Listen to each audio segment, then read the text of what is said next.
estamos... Eu ia falar, olha, Mauro, isso recorda aí. Então, ainda mais agora que a gente está dando esse passo tecnológico, né? Para a gente projetar também. Então, hoje nós vamos falar, esse título, A Candeia sobre o Alqueire, é um título que vai nos remeter de forma geral às parábolas de Jesus. Nós vamos falar um pouquinho por que o mestre usou as parábolas, o que elas significam, vamos analisar algumas parábolas assim rapidamente, para a gente descobrir que método foi esse que Jesus usou e que até hoje nos encanta, não é? A humanidade sempre esteve envolvida pelo simbólico, né? O que a gente encontra na parábola, nas fábulas, no símile, né? São representações de verdades que a gente quer transmitir, mas a gente envolve essas verdades numa capa de simplicidade, antes de mais nada. Essa capa de simplicidade tem também dela removidos todos os elementos que vão dar um foco preciso de tempo e espaço. Então, a parábola, a fábula, o mito também, eles basicamente flutuam no espaço do nosso entendimento. A gente pode usá-los em qualquer lugar, em qualquer tempo, em qualquer época, não é? A gente sempre vai obter deles a mesma verdade. Por quê? Porque, a despeito de todos os nossos pontos, às vezes divergentes, mas na maior parte deles convergentes, no planeta Terra, nós somos todos irmãos, nós somos todos membros da humanidade, nós estamos todos perseguindo, né, em processo de avançar em direção a essa humanização perfeita do ser, que Joana de Ângeles, a mentora do Divaldo Franco, chama de homem integral. Então, não há muita diferença, nós somos todos os habitantes do planeta Terra. Talvez em outros planetas do universo, é claro, né? Nós, tanto os mais próximos quanto os mais distantes, todos criados por Deus, nós tenhamos sistemas de estruturação social, de pensamento, de abordagem do simbólico, do científico, de formas muito diferentes da que nós temos aqui. Então, lá, talvez, esses conhecimentos e essas figuras simbólicas que a gente usa nas parábolas, fábulas, como eu disse, pudessem dizer outra coisa, mas para nós no planeta Terra, elas são iguais. Então, não é raro nós pegarmos, por exemplo, um livro de lendas chinesas.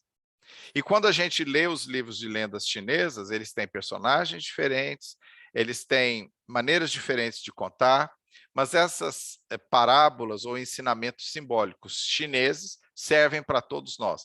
Antigas lendas indianas, hindus, né? Antigas lendas celtas, parábolas de Jesus, antigos ensinamentos judaicos, que não estão contidos no Antigo Testamento, por exemplo, mas nos outros escritos da cultura judaica. Então, eu fiz essa introdução para nós já começarmos a entender uma coisa.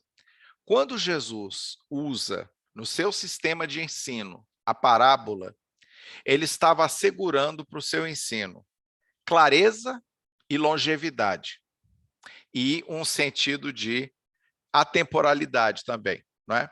Então, Jesus estava no topo da onda, ele estava usando um tipo de ensinamento que era comum naquela época, tinha sido comum desde o início da humanidade, que nós encontramos em todas as civilizações, né? E ele assegurou que essa linguagem chegasse até hoje.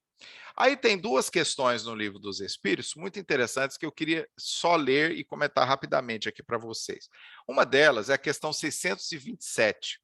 Kardec pergunta assim: uma vez que Jesus ensinou as verdadeiras leis de Deus, que foi o que ele veio fazer, todos os seus predecessores, que eram seus enviados, ensinaram pedaços da lei, né? Partes dela, né? Qual então, Kardec pergunta aos espíritos, qual então a utilidade do ensino dos espíritos? Terão os espíritos que nos mostrar e ensinar alguma coisa a mais? É uma pergunta lógica, porque se Jesus é a epítome da lei de Deus sendo materializada para vir aqui trazer esse ensinamento, o que o Espiritismo teria que acrescentar? E aí os espíritos respondem para Kardec o seguinte: Jesus empregava comumente, na sua linguagem, alegorias e parábolas, porque falava em conformidade com os tempos e os lugares. Faz-se necessário agora que a verdade se torne inteligível para todo mundo. E aí a resposta continua. Então, o que a doutrina espírita vai nos falar? Porque a doutrina espírita é uma doutrina espírita, uma doutrina filosófica e religiosa e científica que não se utiliza de parábolas e alegorias. A gente lê o Espiritismo, é um conjunto claro de ensinamentos. Não há necessidade para fazê-lo atemporal de revesti-lo de nenhuma técnica de fábula ou de alegoria ou de parábola. Não há necessidade. A gente lê Kardec, 1867, e com pequenas exceções, pequenos ajustes da época. Tem uma, por exemplo, uma citação lá no Evangelho segundo o Espiritismo, diz que as pessoas, quando estão possuídas, né, num processo obsessivo, não há que se fazer delas mais culpadas do que um cavalo dirigido na rua e que seja orientado mal por quem está conduzindo. Então, quer dizer, a gente não usa essa parceria com os nossos animais há décadas, né? Isso aí já, pelo menos no Brasil, nas grandes cidades, isso já está, né, na Europa, Estados Unidos, isso já está bastante distante, né? As pessoas nem sabem que isso era muito comum, né? Então, por incrível que pareça, esses dias eu vi um carroceiro na rua. Eu quase parei e falei assim: Tio, vem cá, deixa eu falar com o senhor aqui. O senhor ainda trabalha? Isso aí é só só foi buscar algum produto na fazenda? Quer dizer, muito raro isso. Então, na época de Kardec, as coisas eram ensinadas, às vezes, com algum ajuste para a época, filtrado pelos médiuns, mas sempre muito claro. Feitos esses ajustes, que não são alegorias, nós temos a doutrina claramente explicada. Então, nessa questão 627, os espíritos estão dizendo: o espiritismo veio trazer a explicação, veio trazer o que havia por detrás das parábolas de Jesus em sua verdadeira acepção. Então, não havendo necessidade mais desse ensino de parábolas, a gente tem agora o ensinamento de Jesus cristalino para nós. Mas se você pega qualquer parábola de Jesus, filho pródigo, ovelha, a dracma perdida, a centésima ovelha, qualquer uma delas, se você ouvi-la ou lê-la ou fizer um estudo dela hoje, ela quer dizer para nós hoje exatamente o que ela quis dizer no tempo de Jesus. Porque ela reveste, aquela simplicidade reveste uma verdade que é universal para nós seres humanos. Aí a próxima questão é a 628. Porque a gente se pergunta, então, por que Jesus usou parábolas, né? Por que Jesus não disse assim, a reencarnação existe? Quando eu era adolescente, comecei a ler sobre o Espiritismo, eu era de formação católica, eu me perguntava, eu falava assim, gente, era tão mais fácil Jesus ter falado assim, porque outras religiões já o falavam, Jesus ter dito assim, a reencarnação existe. Aí a gente acabava, ficaria na Bíblia, ninguém teria mais dúvida, pronto. Só que não era isso, Jesus não veio tratar dessas questões técnicas, Jesus veio tratar do ensinamento moral. A reencarnação, todo mundo naquela época sabia que existia mesmo, até os judeus. Mas, tudo bem, isso é outra palestra. Então aí, a gente se pergunta, por que Jesus, então, não foi mais claro? Mas aí vem a pergunta de Kardec, a 628. Por que a verdade não foi sempre posta ao alcance de toda a gente? Clara, definida. Pá, tá. Por quê? Aí os espíritos respondem assim para Kardec. Porque importa que cada coisa venha a seu tempo. A verdade é como a luz. O homem precisa habituar-se a ela, pouco a pouco. Do contrário, fica deslumbrado. Jamais permitiu Deus que o homem recebesse comunicações tão completas e instrutivas como as que hoje lhe são dadas. Então, a gente está falando de um universo de ensinamentos que foi deixado para nós intocado e que o homem não deu conta de mexer nele. No início do Evangelho segundo o Espiritismo, na primeira frase do texto de introdução, Kardec diz assim: são 5 as diversas categorias de conteúdos que a gente encontra no Evangelho segundo o Espiritismo. E ele vai colocando os ensinos morais de Jesus, os fatos que deram origem aos dogmas, etc., os fatos históricos, para aí. Aí ele diz assim: desses 5, somente um deles, uma dessas categorias, está acima de qualquer disputa, que ninguém consegue disputar e tentar mudar, que é o ensino moral.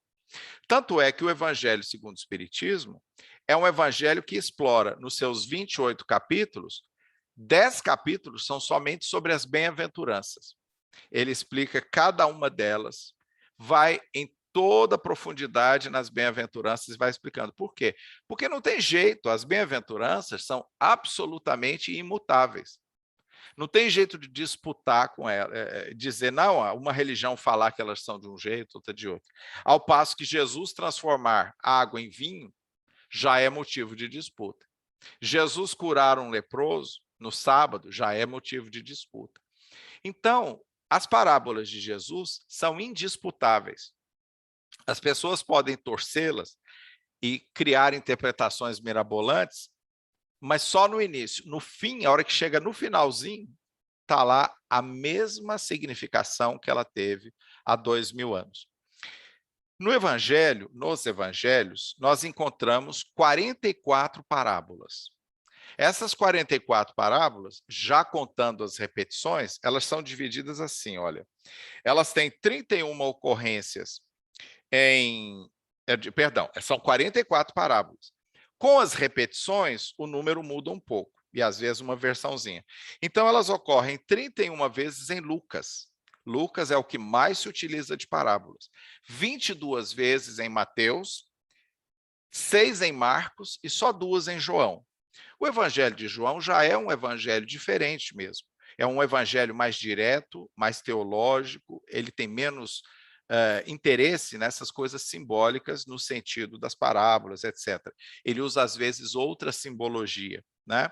Então, Mateus, Marcos e Lucas, que são considerados os evangelhos sinóticos, ou seja, porque eles estão juntos e têm mais ou menos a mesma origem, um tendo dado origem a outro, eles usam abundantemente as parábolas. E João, que é fora dos sinóticos, usa só 2 vezes.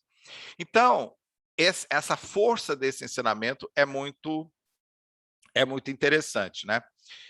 Eu vou comentar com vocês, né, 3 parábolas que Jesus narra essas parábolas quando estava com um grupo de pessoas.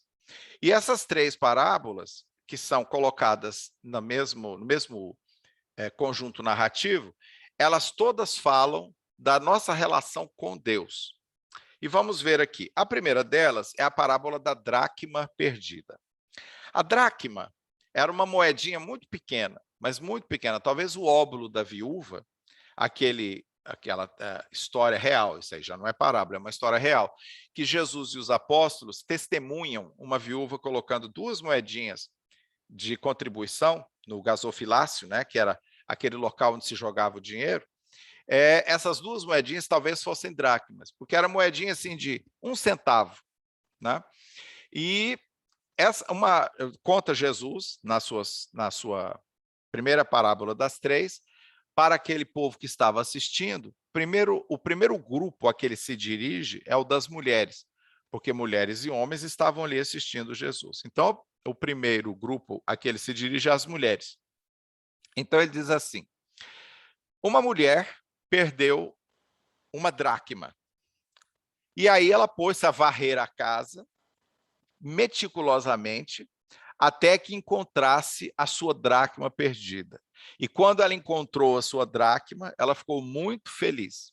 O nosso grande pesquisador espírita, Haroldo Dutra Dias, vai nos explicar o seguinte: a dracma era uma moedinha tão sem valor que as pessoas podiam comprar tão pouca coisa com ela, que muitas mulheres, talvez um pouco mais abastadas, se dessem ao luxo de fazer bijuterias com as dracmas. Então elas faziam colares, faziam pulseirinhas, aqueles enfeitinhos assim de pôr, às vezes, na roupa, em alguma coisa, num, num chale, alguma coisa. Então, para ela, encontrar essa dracma era muito mais do que o valor de face da dracma, de quanto ela valia em dinheiro, em poder de compra. Achar uma dracma é porque o uso da dracma era muito mais importante do que o valor dela. Vamos guardar isso, porque a gente vai ver essa relação nas três parábolas. Então aí Jesus, vendo o seu grupo, depois se dirige àqueles homens que estavam lá naquele grupo, que certamente eram pastores. Numa região como a Galileia, em que nós temos terras muito férteis, né? Se vocês colocarem lá Galileia no YouTube, vocês vão ver assim vídeos, parece que vocês estão andando nas terras tropicais do Brasil, com fazendas, com vinícolas. É uma coisa impressionante a diferença da Galileia, daquele oásis que é a Galileia, com o restante do que é hoje o país Israel, né? Que naquele tempo era a Palestina, porque englobava também um pouco mais de território. Então, ele diz o seguinte, então, a presença de pastores e agricultores era muito comum, era muito grande. Então, ele vendo que muitos daqueles homens que estavam ali assistindo eram pastores, ele usa o mesmo método que ele usou em relação às mulheres. Todas as mulheres, quando ele falou da dracma perdida, entenderam perfeitamente que a mulher estava muito feliz de ter achado uma dracma, que é tão pequenininha, mas ela varreu a casa inteira, dedicou-se de corpo e alma até que achasse a sua dracma, que era ali tão querida. As mulheres entenderam. Então aí Jesus se dirige aos pastores que estavam presentes. Então ele diz: um homem tinha 100 ovelhas. Esse homem, ao trazer as ovelhas para casa à noite e colocá-las no redil e contá-las, descobriu que estava faltando uma ovelha. Então, como o sol já estava se pondo, né, possivelmente já bem perto da noite se iniciar, esse homem deixa as 99 seguras no redil, que já estavam bem, que já estavam sem problema, já iam tranquilamente ficar guardadas, e sai em busca da 100ª ovelha. Ele sai em busca, enfrentando a possibilidade dos lobos, dos ladrões que estavam talvez vasculhando as terras em busca de alguma coisa que pudessem roubar. Então ele arrisca a própria segurança e vai procurar. E acha essa ovelha perdida. Quando ele a acha, diz Jesus, ele é tomado de grande alegria. Ele pega a ovelha, e eles carregam a ovelha assim, né? Põe nas costas, fica as patas traseiras aqui e as dianteiras aqui, eles seguram, e a ovelha lá vai quietinha, porque ela não é nem boba de mexer, que ela cai e perde outra vez. Então a ovelha fica bem tranquila, e ele feliz da vida, talvez até cantarolando, isso não é Jesus não, sou eu que estou falando, talvez até cantarolando, e rendendo graças a Deus. O homem volta e traz a ovelha em segurança para o redil. Então, as pessoas podem se perguntar, os pastores de ovelhas que estavam lá, sabem o quanto uma ovelha é preciosa. Então, as pessoas comuns poderiam pensar assim: ah, mas ele já tinha 99 ovelhas. Por que ele foi lá se arriscar?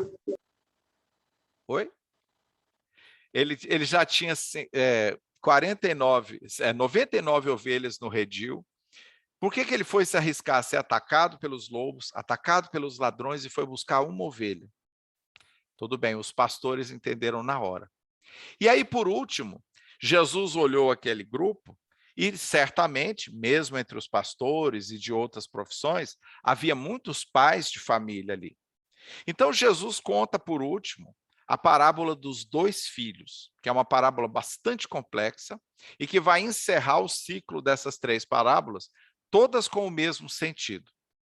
Então Jesus conta, uma parábola bastante conhecida, que um dos filhos, um homem tinha muitas posses, era um homem que tinha dinheiro, tinha propriedades, etc. E um dos seus filhos, ele tinha 2 filhos, um dos filhos chega para ele, e era o mais novo, nem o mais velho era, né? Ele chega para ele e diz assim: pai, eu quero a minha parte na herança para que eu possa gastar, possa me ir embora.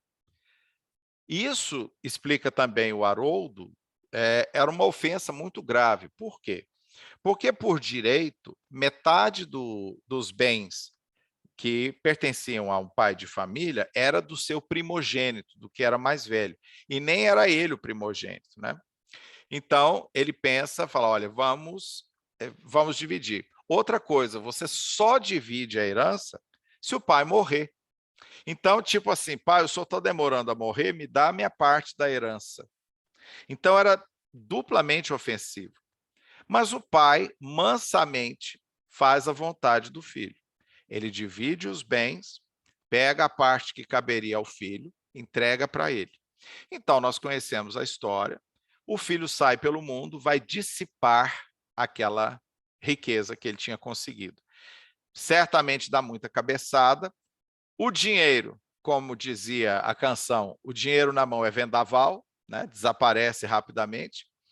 Ele chega ao estado de extrema miséria. Aí, como diz Jesus, a ponto de ter ido trabalhar, apacentando porcos e comendo das alfarrobas, que eram umas ervilhonas assim, ó, que eram dadas para os porcos.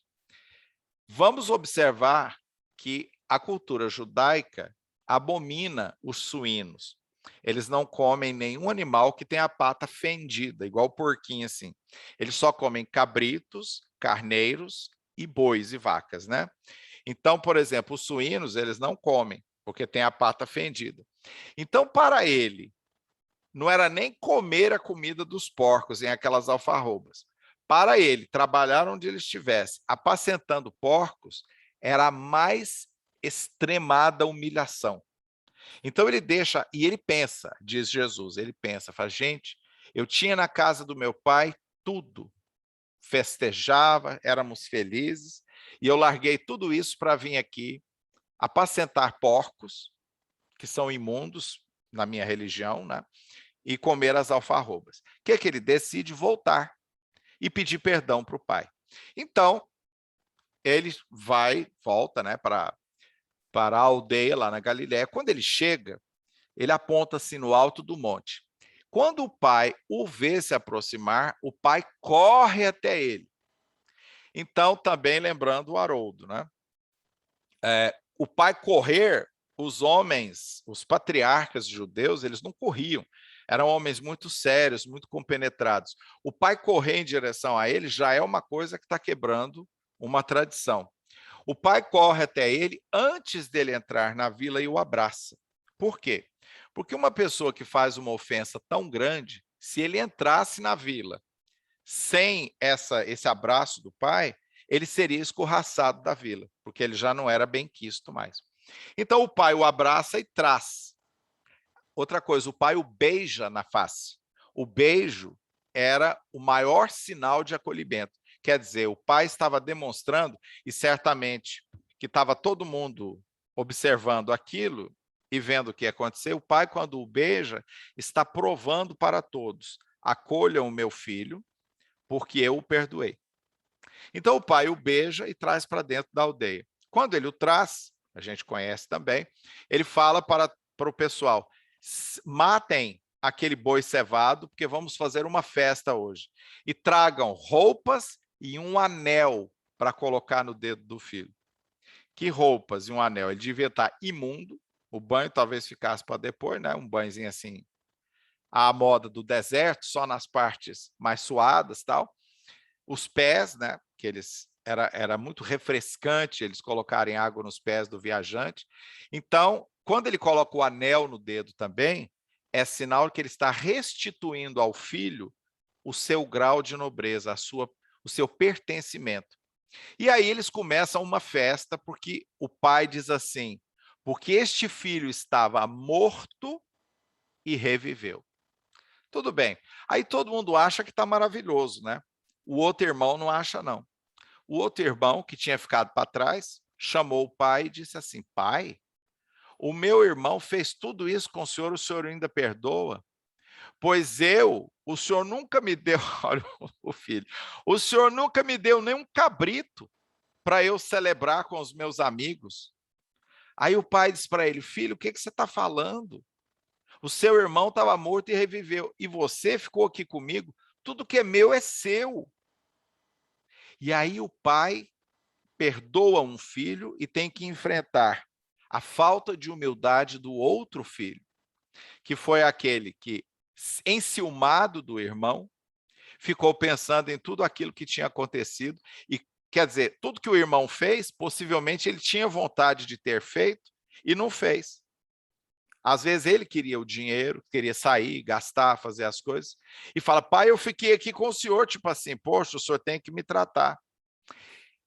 Então, com essas 3 parábolas, Jesus abrangeu, com todos aqueles que o estavam ouvindo, o tema central, que é o quanto Deus nos considera preciosos, quanto Deus está sempre pronto a nos acolher e, principalmente, como é que Deus jamais fica passivo ante as nossas partidas, os nossos afastamentos do nosso bom caminho. Ele envia os seus, ou vai pessoalmente nos buscar através dos seus enviados, porque ele não fica passivamente nos vendo em sofrimento, ele vai atrás de nós. Como é que isso está presente nas parábolas? A dracma perdida. As mulheres tinham que se importar com 1 centavo, né? Se a gente lava uma nota de R$ 2 na roupa, e a hora que tira a nota está branquinha, quem que fala assim: oh, meu Deus, que tragédia, R$ 2 no bolso da calça. Oh, meu... A gente pega aquela, estragou a nota, joga a nota fora. 1 centavo para aquelas mulheres era tudo que elas queriam para completar, às vezes, a bijuteria, o que elas tinham a sua decoração, para que elas pudessem se enfeitar, né, tornar a vida mais alegre, mas a preciosidade de 1 centavo. Então, nós todos, para Deus, na sua infinita glória e magnificência, nós somos 1 centavo, mas nós somos absolutamente preciosos. Então, ele vai barrer o chão lá até nos encontrar, nos oferecer todas as oportunidades. E quando nos encontrar, ele vai se alegrar. A ovelha perdida, né, todas as outras 99, uma só, deixa os lobos comerem. Ele vai lá e busca onde nós estivermos, porque nós somos apenas um na multidão, naquele tanto de ovelhas, mas nós somos preciosos e somos insubstituíveis. Então o pastor foi lá buscar. E o filho pródigo, ele ficou com o outro filho. Ele poderia ter dito ao pai: o meu filho quis assim, pois que vá e se estrumbique para lá, deixa ele. E quando chegasse na aldeia, mandasse os cães em cima dele ou apedrejá-lo para que ele saísse da aldeia. O pai foi buscá-lo, possivelmente tremendo de emoção, abraçou-o, beijou-o na face, para todo mundo ver que ele estava perdoando, e depois diz assim: este filho estava morto e reviveu. Então, Deus, na sua bondade, no seu amor que é infinito, ele nos trata assim. E quando Jesus escolhe essas 3 parábolas, tão diferentes uma da outra, no envoltório, Jesus colocou no centro de cada uma delas a mesma lição. O quanto nós somos especiais, não importa quão pequenos nós sejamos, quanto na multidão nós estejamos, no número das pessoas, e quais tenham sido os nossos erros, os nossos tropeços na nossa existência. Então, esse ensinamento, todos eles captaram naquele dia, há 2021, não, um pouco menos, Jesus já era maduro, né? Uns 1990 anos, né? E nós aqui estamos no Centro Leon Denis, ligados ao vivo. 1990 anos depois, nós estamos tendo a mesma percepção. Então, as parábolas, a doutrina espírita vem depois nos ensinar o complemento das parábolas. O que a doutrina espírita vem acrescentar nessas 3 parábolas? Primeiro, que Deus é a inteligência suprema. Primeira questão do Livro dos Espíritos, nós a conhecemos. Como inteligência suprema, e depois na questão 13, soberanamente bom, justo, único, todo-poderoso, Deus não vai pegar um dos seus filhos e descartá-lo simplesmente porque esse filho foi mau, esse filho se achava muito superior, humilhou os outros irmãos, fez coisas que não devia ter feito, tem erros terríveis. Deus jamais faz isso.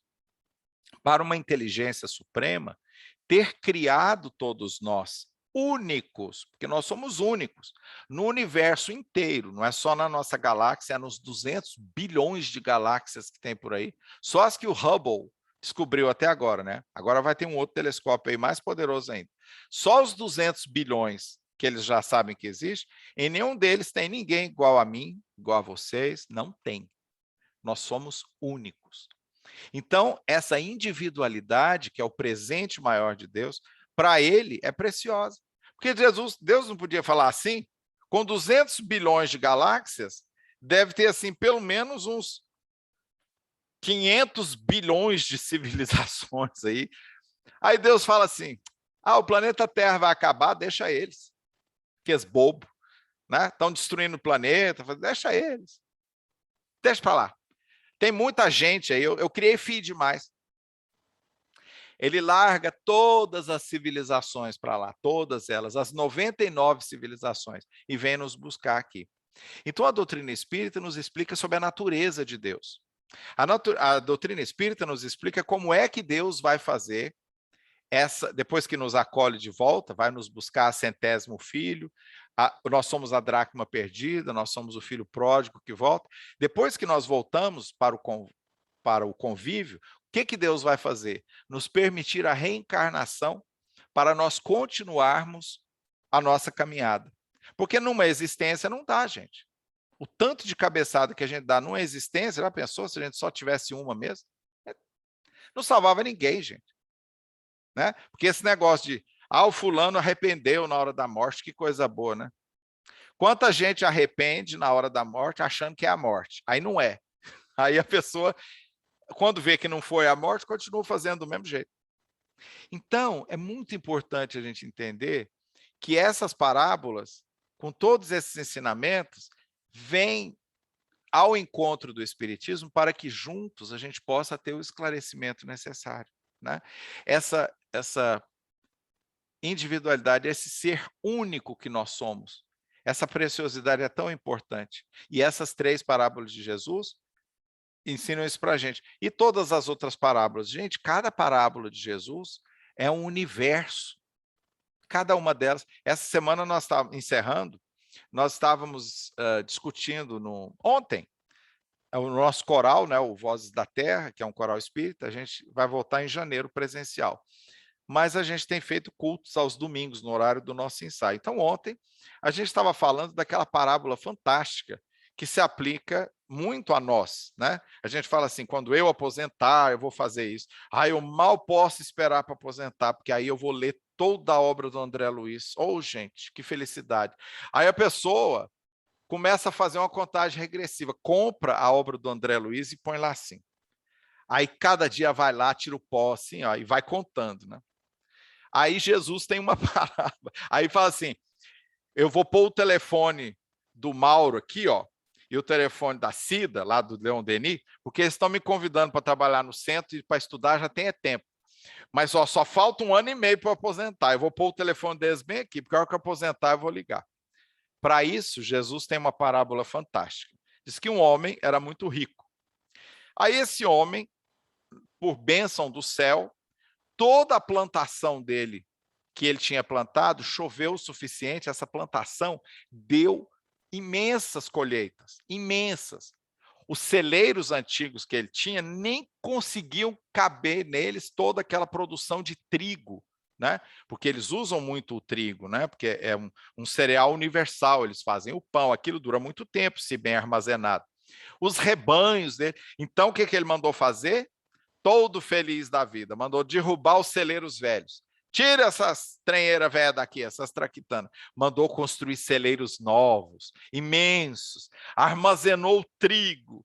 Aí ele fechou a porta dos celeiros assim, virou de costas, encostou e falou assim: agora a alma goza a vida. Oh, coisa boa, agora vou gozar a vida. Aí sabe o que Jesus fala? Tolo, esta noite virão buscar tua alma. Então, Jesus tinha um ensinamento para cada coisa. Todo mundo que ouve essa parábola entende, não tem outro sentido. A gente tem que fazer as coisas logo, porque a gente não sabe quando é que a Dona Morte vem bater na porta. O seu desencarne, né? O senhor desencarne com aquela roupinha toda bonitinha, bonitinha assim, né? Vem lá e corta o lacinho da gente assim, ó. O espírito vai-se embora. Então nós temos que fazer agora.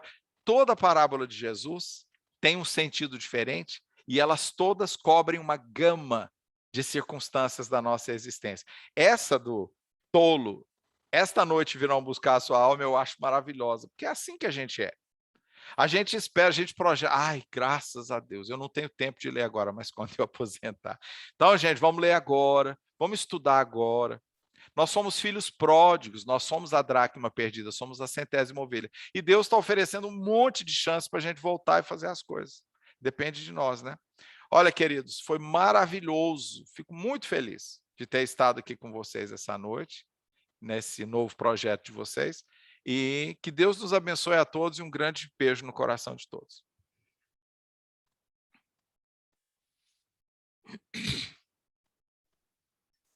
Ângelo, estava tão bom, né? Isso já terminou? Pois é, mas né, ainda tem o passe, tem outras coisas, né? Então, mais uma vez, muito obrigado, né, por essas maravilhosas explanações, falando dessas parábolas tão profundas. E eu estava pensando aqui, né, se Deus não discrimina ninguém, não deixa ninguém para trás, né, quem somos nós, né, para deixar um irmão, um amigo, alguém que a gente nem conhece, nem, né, deixar para lá assim, nem dá bola.